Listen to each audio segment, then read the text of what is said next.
এরপর একটু এসআই জয়েন্টের অ্যাডজাস্ট করবো আমরা, লম্বা শ্বাস। পায়ের প্রবলেম চেন্নাই থেকে দেখিয়েছি নিওটে, কিছুতেই আর কমছে না। তারপরে কোমরের প্রবলেম, আমার বিরাট বড় কোমরের প্রবলেম, নিচে নইতে পারি না। স্টেবিলাইজারগুলো আছে সেগুলো সব টাইট হয়ে থাকছে।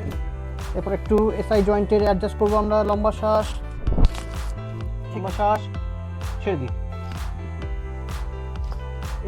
L4 L5 করবো। ট্রিটমেন্ট আজকের মতো অলমোস্ট শেষের মতো। ম্যাম আজকে এই যে যেটুকু আপনার ছিল এখন কেমন ফিল হচ্ছে সেটা একটু আমাদের দর্শকদের বলুন। ভালো, খুবই ভালো।